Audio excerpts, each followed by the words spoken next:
12.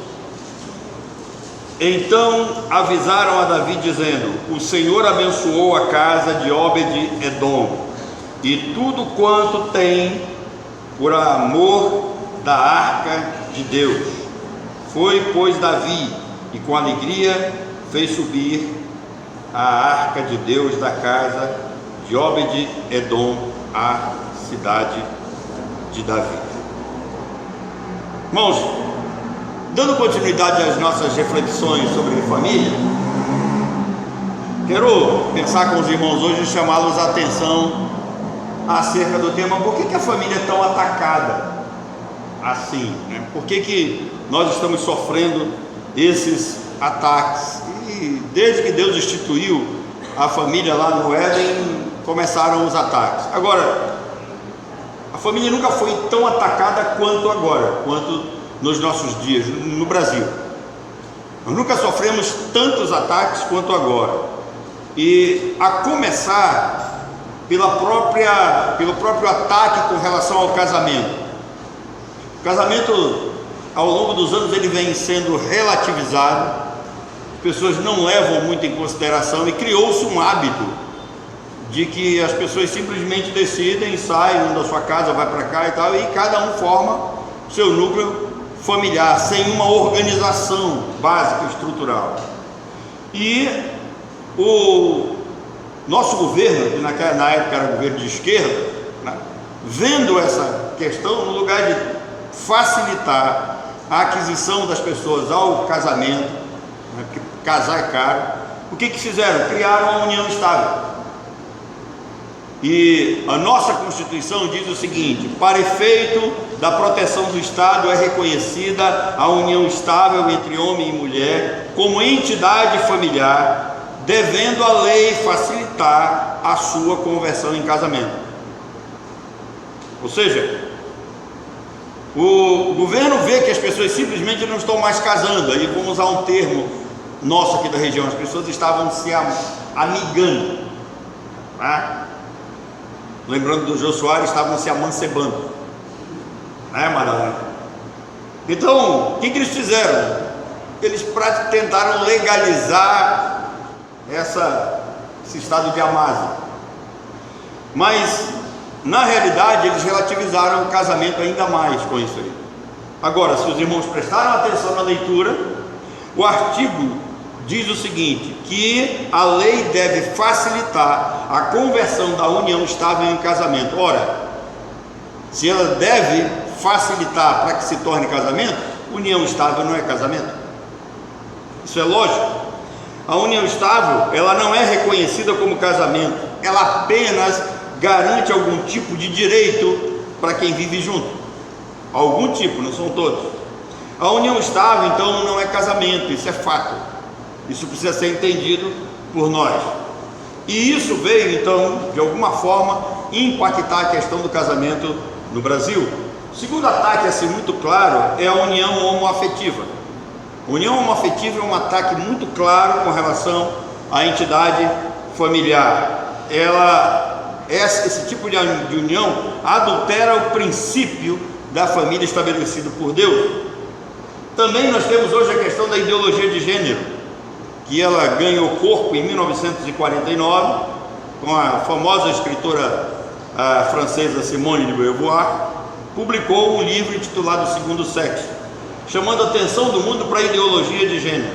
O tema então invadiu o mundo, principalmente pelo apoio dos grupos acadêmicos, dos artistas, sempre nós temos os artistas envolvidos nisso, e dos grupos LGBTs. E essa ideia foi tão difundida, tão divulgada, que alguns pais tiveram a ideia de tentar mudar a fisionomia dos seus filhos. Há casos na história de pessoas, quando se tornaram adultas, quiseram exercer o sexo com o qual nasceram e, não podendo mais devido à mutilação do corpo, cometeram suicídio. Na minha página no Facebook, algum tempo atrás, eu fiz uma matéria com relação a isso, dando nome, local, de pessoas que passaram por essa experiência. Então a ideologia de gênero, ela é um negócio absurdo, porque se alguém perguntar o que ela defende, que o sexo não é o que define o gênero. O gênero não é definido pelo sexo, nem pelos órgãos genitais, nem pela constituição física. O gênero é definido pela cabeça da própria pessoa. A pessoa deve se entender como tal. Ela define se você quer ser homem ou não. Agora, no nosso país, dizem que o Brasil é o país da piada pronta, né? E quando isso começou a ser divulgado com uma aprovação que viria pelo Supremo Tribunal Federal, que tem forçado a barra nesse sentido, alguém fizeram esses posts de WhatsApp, de Facebook, dizendo como é que o cara vai chegar com o corpo de mulher, né? Chegar uma mulher no hospital com câncer de próstata, como é que você vai explicar isso? Né? E um sujeito com pinta de corpo, né? Corpo de homem com problema de cisto no ovário e por aí vai. São essas aberrações, né? Isso é absurdo. Ganhou força no Brasil, principalmente pelo ativismo judicial praticado pelo nosso Supremo Tribunal Federal. A interferência do judiciário nos demais poderes tem sido gritante e isso tem prejudicado muito a nossa sociedade, principalmente nessas questões ligadas à área familiar. O STF age como se o Brasil fosse um puxadinho, né? Como se a nação brasileira fosse um puxadinho do senhor Barroso, do senhor Moraes, do senhor Fachin, e agora tem uma outra que está sendo empurrada para esse lado, a dona Rosa Weber. O ministro Barroso, ele afirmou que as decisões do STF acontecem porque o momento exige. E por que o momento exige? Porque o STF está defendendo uma agenda chamada Agenda 2030, que foi estabelecida pela ONU. E nessa agenda, que ela é completamente de esquerda, tem um viés de esquerda, a destruição da família está como pauta base, e por isso que eles fazem esses constantes ataques. Ele diz que o momento exige uma participação mais ampla e mais intensa do STF na concretização dos valores que eles defendem, na implantação da Agenda 2030 com fins constitucionais. Então, nós precisamos entender o que está acontecendo no nosso país e, como igreja, nós precisamos nos posicionar. Um outro ataque à questão da família vem com a questão do aborto. Para quem não sabe, o STF descriminalizou o aborto no Brasil até o 3º mês. Então, até o 3º mês de gestação, a mulher pode abortar livremente, que não é mais crime no Brasil. E pasmem, muito aqui próximo de nós, no Paraguai, até o 4º, próximo ao 5º mês, uma mãe pode abortar. Agora eu quero chamar a atenção para vocês o seguinte: vocês já viram o Caleb, que é o filho do Nazar? Vocês já viram o tamanho do Caleb? Esse monstro de homem que ele é, né? Forte, alto, grande. O Caleb nasceu com quantos meses? 6 meses. Então, o STF determinou que metade do Caleb seja morto sem que seja crime. Com 3 meses nós temos um feto completamente formado. Tem alguém aqui na área de saúde que pode explicar isso melhor do que eu. Tem um ser ali, vivo, completamente. Então a implantação dessa agenda, esse ativismo judicial praticado pelo STF tem criado inúmeros problemas para a família. Se eu pudesse dizer para ele, ministro Barroso, o casamento entre as pessoas do mesmo sexo, a ideologia de gênero, né? O próprio aborto ao 3º mês, não estão na Constituição. Isso vem da sua cabeça, isso é uma determinação sua. E eu sei por quê, por razões mais íntimas que eu não posso mencionar aqui, né? Mas todos nós sabemos. Eu vou falar, esses caras são ligados ao homossexualismo, defendem uma agenda LGBT, né? Não fui eu quem falou foi o ex-deputado Roberto Jefferson, que o Barroso tem até um apelido no meio deles lá, chamado Boca de Veludo. Então esses caras que estão aí são seres extremamente promíscuos, gente tem uma ideologia realmente voltada para o mal, para o erro, e estão aí para atacar quem? A igreja. Recentemente eu estava conversando com um rapaz, né, no celular, e ele perguntando por que eu sou tão radical contra a esquerda. Já que eu sou cristão, eu deveria tratar todo mundo com amor. Eu falei para ele que desde cedo, quanto mais você ama, mais você disciplina, mais você corrige, mais você educa, mais você indica o caminho, mais você trata com dureza. Hoje pela manhã nós vimos quando Jesus diz para Pedro: passa para trás de mim, né, Satanás. Vocês imaginem se eu como pastor dissesse para um de vocês, diante daquelas perguntas que eu faço, e se eu não recebesse uma resposta contento, e aí eu diria: passa para trás de mim, Satanás, o que vocês iam fazer? Assembleia, logo no domingo seguinte o pastor estava fora, manda esse cara embora daqui, né? Ninguém quer mais esse sujeito aqui, e nós vamos tratar assim. Mas Jesus trata Pedro assim.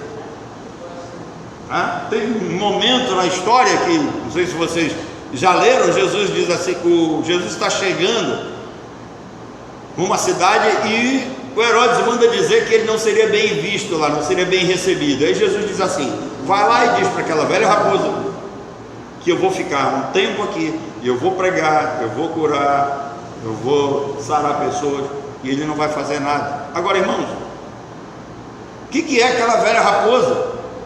Lembra? As raposas têm seus covis. Ele não está falando de animal, ele está falando daqueles vendilhões que se alimentavam do templo. Ele chamou Herodes de ladrão. Vai lá e diz para aquele ladrão, aquela velha raposa, que eu vou ficar aqui, vou fazer. Ele não vai fazer nada, porque não tem moral sobre mim, não tem autoridade sobre mim. Então, as pessoas precisam entender. A maioria dos brasileiros se calam. Hoje, qualquer pessoa tem um celular na mão. Você tem uma rede social. E os crentes ficam caladinhos. E esse rapaz é um dos que estava defendendo, né, esse lado da esquerda, e me perguntando por que eu sou tão radical. Irmãos, Efésios, o apóstolo Paulo vai dizer para nós: não sejais cúmplices nas obras infrutíferas das trevas. Não sejam cúmplices dessas coisas. Eu digo a vocês, a igreja não é um partido político, não cabe a nós sairmos na rua com faixa, com placa, mas hoje em dia nós não precisamos fazer isso. Nas nossas próprias redes sociais nós temos o dever e temos como manifestar isso. Não sou a favor disso. Existem enquetes, existem pesquisas que a maioria do nosso povo não entra, não liga, e daqui a pouco, e o que é pior, esse rapaz que estava conversando comigo, né, ele defende o governo Lula, e eu disse para ele: meu querido, foi no governo Lula que a família foi mais atacada ainda. Se você não conseguiu entender ainda, eu vou dizer uma coisa para você: antes do governo Lula, qualquer pessoa poderia abrir qualquer congregação em qualquer lugar, e a igreja se reunia, a congregação se reunia, tá? Dava autoridade a uma pessoa para liderar essa congregação, e de posse dessa autoridade a pessoa poderia pegar registrar uma ata num cartório, e era uma igreja, e o governo entendia isso como igreja. E aí as pessoas precisavam casar, o líder que estava lá na frente, ele poderia fazer esse tipo de casamento. Com o governo Lula não, as igrejas foram obrigadas a organizar seus estatutos, rever seus estatutos, criar uma identidade jurídica, ter pastores na frente, responsáveis. Eu passei a ser responsável por aquilo que falo, posso ser processado a qualquer momento, mediante aquilo que falo. Então, foi nesse período que os pastores perderam a prerrogativa de fazer casamentos. Hoje em dia, quando você chega num cartório para dar entrada, na papelada, o cara olha para você assim, lá de cima para baixo, né, o dono do cartório, como se ele fosse superior a você. E não é que eu sou ministro do Evangelho, eu sou ministro, eu não sei o que ele é, né? Você é formado, sua igreja tem CNPJ, senão você não pode casar. Dá vontade de perguntar: com que autoridade você fala sobre mim? Ele me pergunta: e com que autoridade você faz? Eu faço com a autoridade das Escrituras. Se você acha que a igreja não pode resistir, Atos capítulo 4, quando vem a primeira perseguição para a igreja, o apóstolo Pedro diz: mais vale obedecer a Deus do que os homens. Mas a partir daí nós somos obrigados a nos enquadrar, a igreja segue isso. Aí você humildemente tem que mostrar a documentação lá, aquilo que lhe autoriza, aquilo que diz que você é uma pessoa jurídica e tem essa responsabilidade. E aí eu estava mostrando isso para ele. Ele disse: eu não sabia. Eu falei: querido, 90% dos evangélicos não sabem absolutamente nada com relação às questões políticas do país. justamente porque durante anos nós fomos assim alienados, porque ouvimos que nós temos que ficar de fora disso. Agora, eu quero que você entenda uma coisa: um dos princípios da fé batista além da liberdade de expressão, é a questão da independência entre igreja e Estado. Nós não temos nenhuma relação com o Estado. A igreja, ela é independente do Estado. Todas as vezes que a igreja se junta com o Estado, ela tem problema. É só olhar a questão de Constantino. Então, os batistas defendem a separação entre igreja e Estado. Igreja é igreja, Estado é Estado. Um não deve interferir no outro. Agora, dentro dessa questão da separação do Estado, não significa que eu seja uma pessoa alienada, não é porque a igreja não se envolve no Estado na questão política que eu não devo ser uma pessoa esclarecida. Eu devo saber o que está acontecendo, o que está sendo aprovado. Irmãos, nós temos tantas leis no Brasil que uma contradiz a outra. Então, eu nunca vi tantos ataques contra a família, e também não sei por que o povo de Deus fica calado, não se manifesta. Se você pegar Atos capítulo 4, um dos textos mais belos das Escrituras, sabe o que é? É a igreja pedindo que Deus dê a eles coragem, dê força, porque eles iam enfrentar aquele período de perseguição. Quando eles dizem assim, Atos 4, 26 em diante, levantaram-se os reis da terra e as autoridades se juntaram a uma contra o Senhor e contra o seu ungido. Ele vai falando, porque verdadeiramente se juntaram contra o teu santo servo Jesus, o qual ungiste Herodes, Pôncio Pilatos, com gentil e povo de Israel, para fazerem tudo que a tua mão, o teu propósito, predeterminaram. Aí eles disseram assim, agora, Senhor, olha para as ameaças que eles estão fazendo e concede que o teu povo tenha graça e vigor para se levantar. Esse é o povo de Deus. Mas ultimamente nós estamos assim tão quietos, tão subjugados, tão medrosos, que tem alguns irmãos até que já deixam a Bíblia na igreja, que é para não sair de casa com a Bíblia. A gente vai limpar aqui o que eu acho de Bíblia aqui. E tem tanta Bíblia sobrando aqui que um dia desse o Moisés colocou uma dentro da minha bolsa que não era minha. Quando eu cheguei lá tinha a Bíblia de um irmão. Paciência. Então as pessoas precisam entender que a família, ela é uma instituição divina. E se ela é uma instituição divina, eu poderia perguntar, por que a família é uma instituição divina? Aí você poderia me responder, porque foi Deus que criou. Não, essa resposta, ela é rasa. Ela não contém a profundidade das Escrituras. Eu vou concordar com você, está certo, a família, ela realmente é uma criação divina, mas ela é muito mais do que isso. A família, no hebraico, tem o nome de Mishpahá, ou Mishpahan, de acordo com a região. O que significa isso? Irmãos, já disse para vocês que o hebraico é muito diferente do português. Na língua portuguesa, a família, basta você pegar e se juntar, junta os dois e vai, une duas partes. A Bíblia vai mais fundo, e ela diz que os dois se tornam o quê? Uma só carne. O que é isso? O que é esse mishpahá? É mais do que juntar coisas, é mais do que uma simples união. Gênesis diz, deixará o homem, pai e mãe, iniciar a sua mulher, e serão os dois o quê?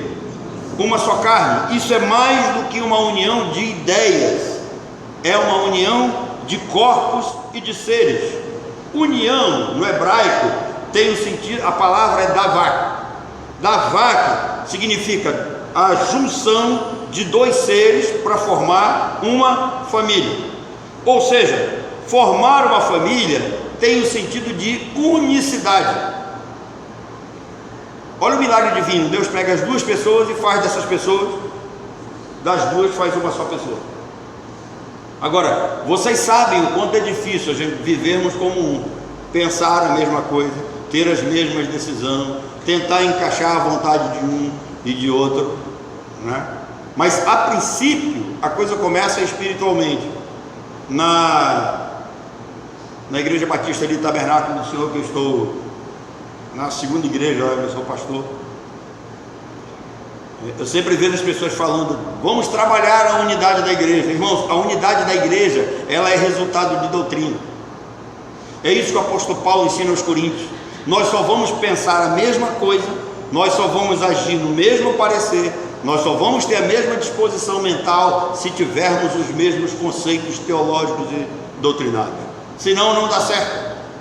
Eu estava lembrando recentemente, quando eu estava em Codajás, e eu tinha assim uma bagagem muito grande com o prefeito. Eu não batia na porta para entrar no gabinete dele, só fazia sinal, eles abriam e eu entrava. Eu tinha voz e participação direta com eles lá, e um dia uma senhora chegou comigo e disse: pastor, eu acho que você deveria conversar com o prefeito para nós fundarmos aqui a ordem dos pastores de Codajás. E eu disse: por que a senhora não vai lá falar com ele?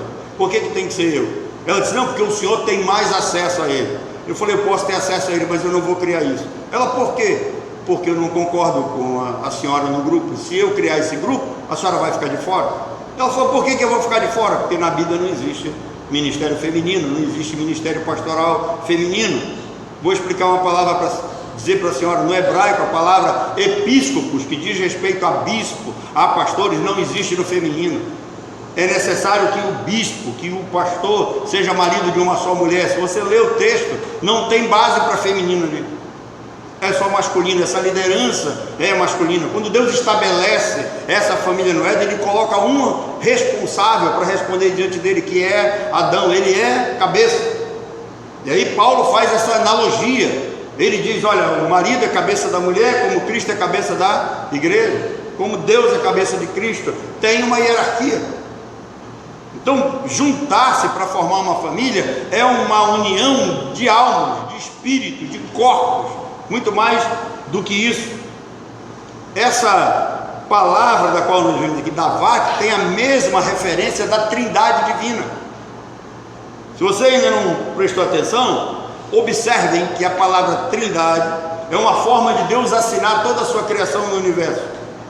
Se você observar, tudo que tem essa questão da unicidade está ligada ao número 3. Se eu perguntar para vocês, como é que se divide o tempo? Tempo. Alguém estudou aí?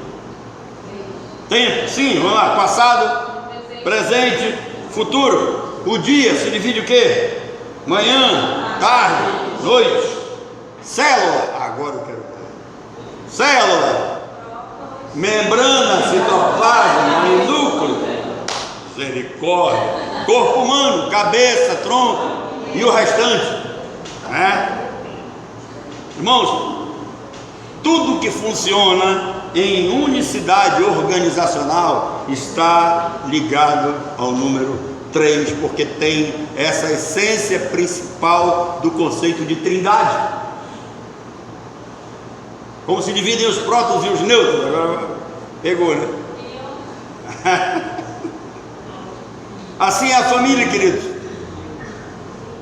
A família, ela é unicidade organizacional com 3 partes.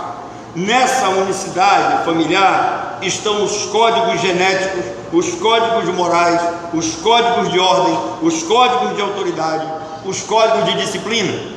É dentro da família que nós aprendemos todos esses princípios. A família é responsável por passar às futuras gerações todos esses princípios.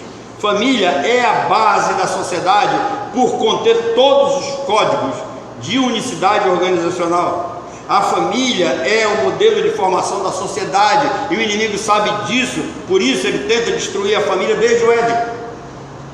E nós temos a responsabilidade de mantê-la, de estruturá-la, de organizá-la, de cuidar dela. O mundo deixaria de existir sem a família. Por isso nós não podemos nos conformar com este mundo. Por isso que o apóstolo Paulo diz: não tomem a forma, não tomem o modelo, não se conformem, não vão atrás desses princípios mundanos. Por isso que as decisões do nosso STF, a aceitação dessas ideologias, são extremamente perigosas para a sociedade e principalmente para a igreja. Por isso que eu falei para esse meu amigo: é uma incoerência eu chegar no púlpito, pregar sobre família, pedir que Deus abençoe a família, e depois eu voto no partido de esquerda que quer a destruição da família. Isso é incoerência. Ele disse: eu também acho, mas você faz isso. Então muda de ideia, está na hora. Se arrepende, volta às práticas das primeiras obras. Quando nós olhamos para a família dentro dessas três da unicidade, você vai ver que a família é composta por um homem, que é o pai, a mãe, que vão formar o que? Os filhos. São três. A palavra pai no hebraico antigo, não é no moderno, que sofreu a influência do latim, né? É Av.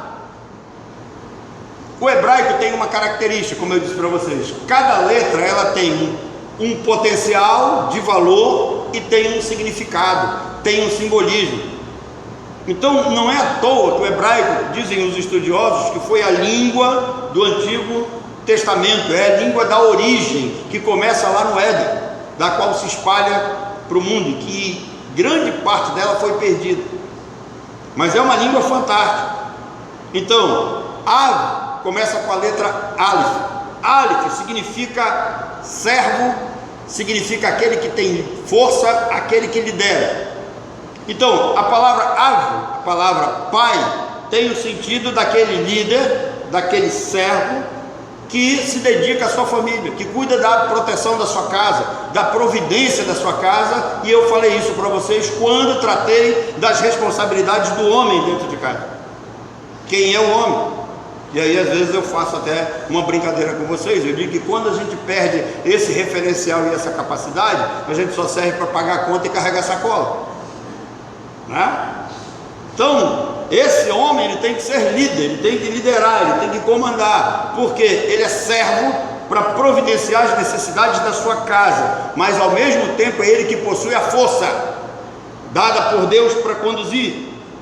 E a segunda palavra é Betz. Betz significa casa. Então o homem que Deus cria, esse pai, ele é o servo, ele é o que tem força, ele é o que lidera, ele é o que comanda, ele é o que providencia as necessidades da casa.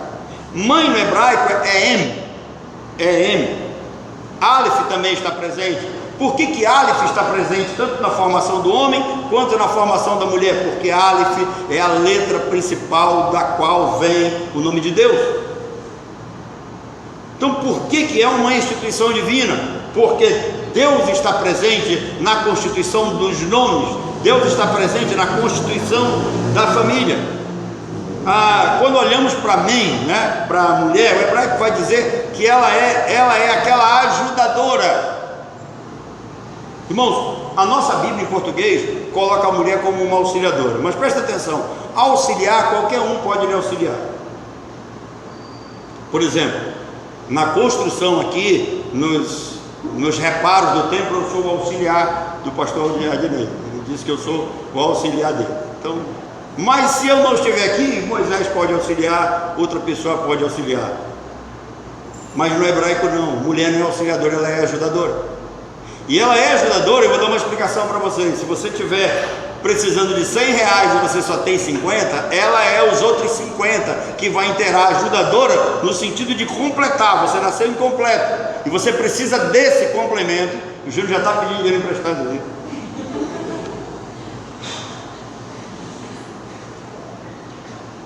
Nesse complemento é diferente de ser uma ajudadorazinha qualquer.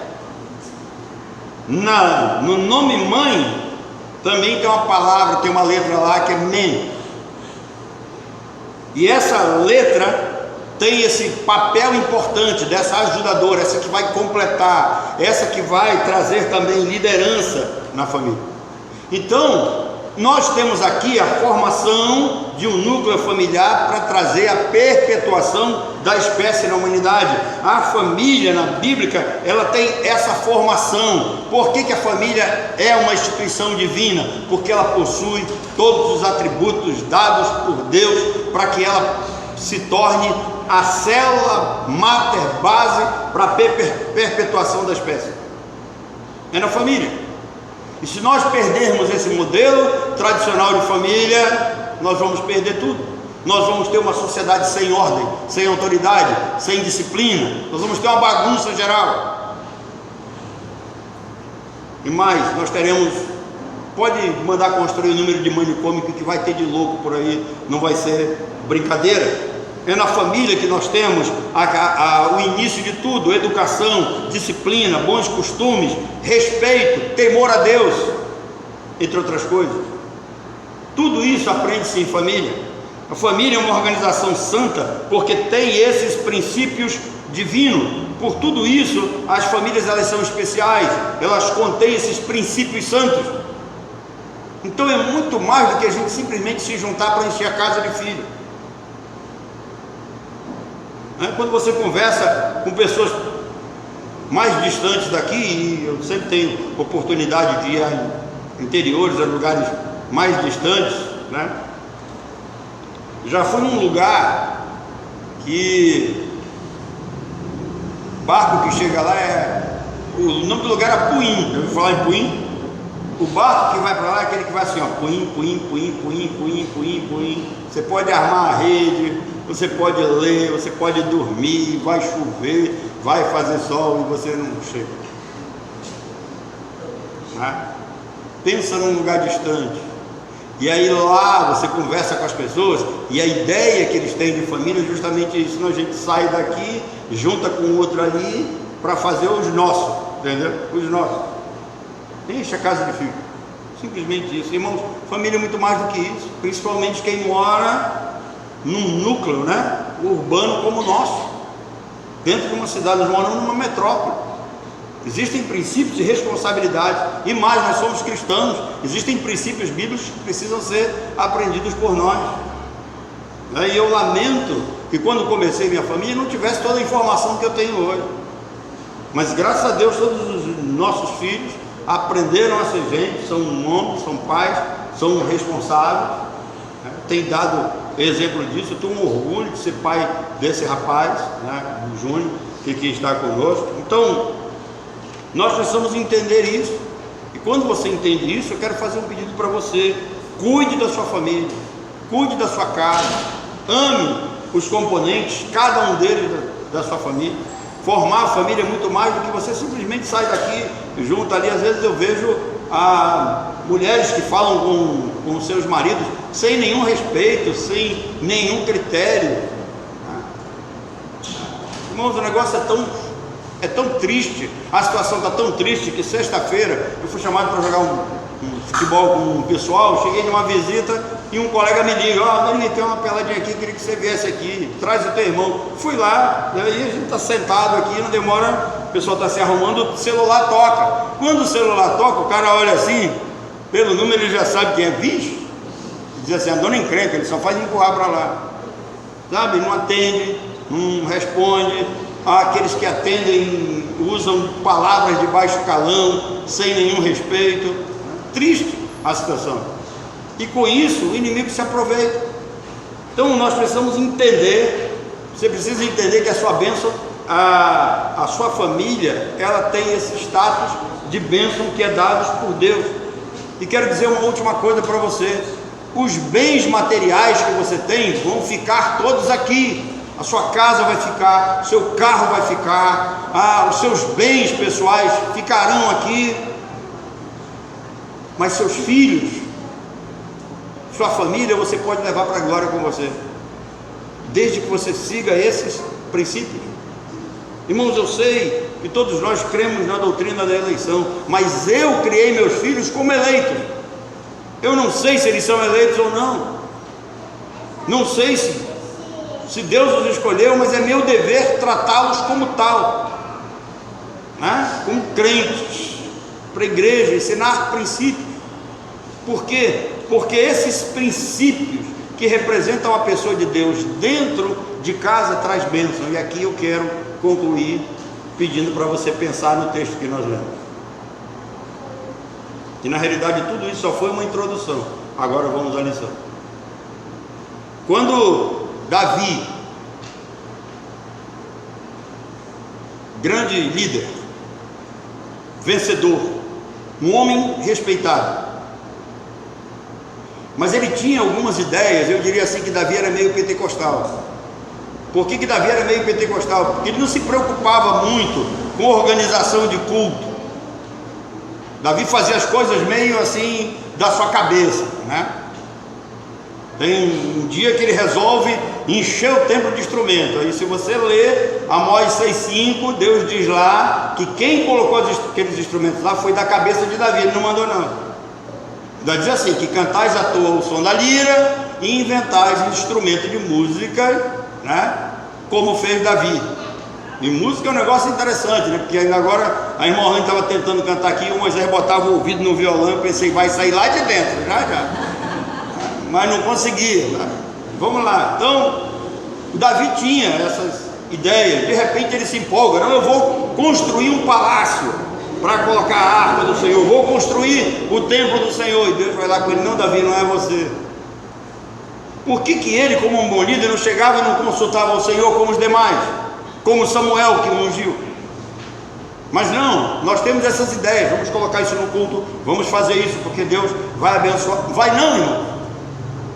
Se não seguir as orientações, as determinações de Deus, vai dar problema.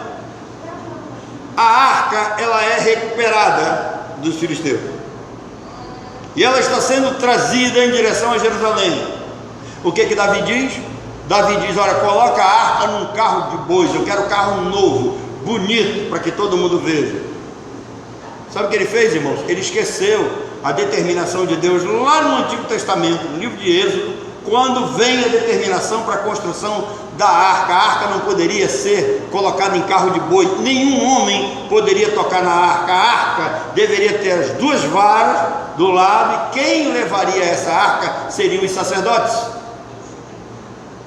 Mas Davi ignorou isso aí, e a arca está indo no carro de boi, colocaram lá, de repente dá uma balançada lá, parece que a arca vai cair, e um cara chamado Uzá, ele vai meter a mão para segurar a arca. Quando ele meteu a mão, ele foi fulminado, ele morreu na hora. Vocês já ouviram um ditado que diz que o inferno está cheio de boas intenções? Está aí um. Morreu. E o Davi, o que ele fez? Ele ficou com medo e ficou revoltado com o Senhor. O que ele fez? Ele abandonou a arca. O que significava aquela arca? Significava a Shekinah, a Kavod, que era a presença e a glória de Deus. Então ele deixa isso de lado, ele se revolta, e Deus vai lá com ele. E Davi, vem cá, é justa essa tua revolta? Acaso a arca não é minha? Eu não sou o Senhor? Não sou eu que determino? Irmãos, por 3 meses, diz a Bíblia, a arca, que é a presença e a glória do Senhor, fica na casa de Obed-Edom. Agora, quem é Obed? Esse cara é um edomita. E a Bíblia diz que a sua casa foi abençoada simplesmente pela presença da arca do Senhor. E ele cuidou bem da arca do Senhor. Mas pode ter certeza, nenhum deles, nem ele, nem ninguém da sua família colocou a mão nela, porque se tivesse colocado a mão nela, teria sido fulminado, teria sido morto. Qual é a lição para nós aqui?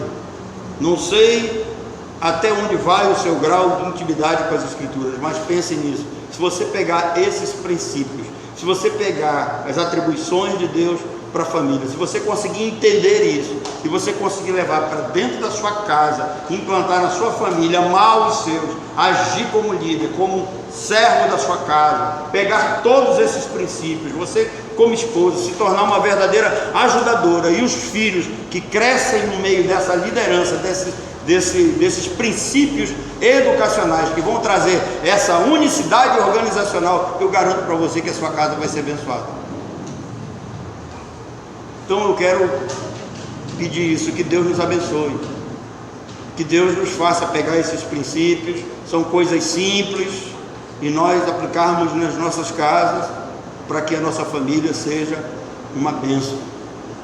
Um dia Deus disse para Abraão, em ti serão benditas todas as famílias da terra. O apóstolo Paulo diz no Novo Testamento que isso era um anúncio do Evangelho a Abraão, um prenúncio do Evangelho, o Evangelho sendo anunciado no Antigo Testamento. Irmãos, nossas famílias foram agraciadas com isso. O Evangelho da graça de Deus chegou às nossas casas, e se chegou às nossas casas, nós também temos que ser bênção para as outras famílias, e por isso que a Bíblia diz que em ti seriam benditas todas as famílias da terra. Que Deus nos abençoe. Vamos orar.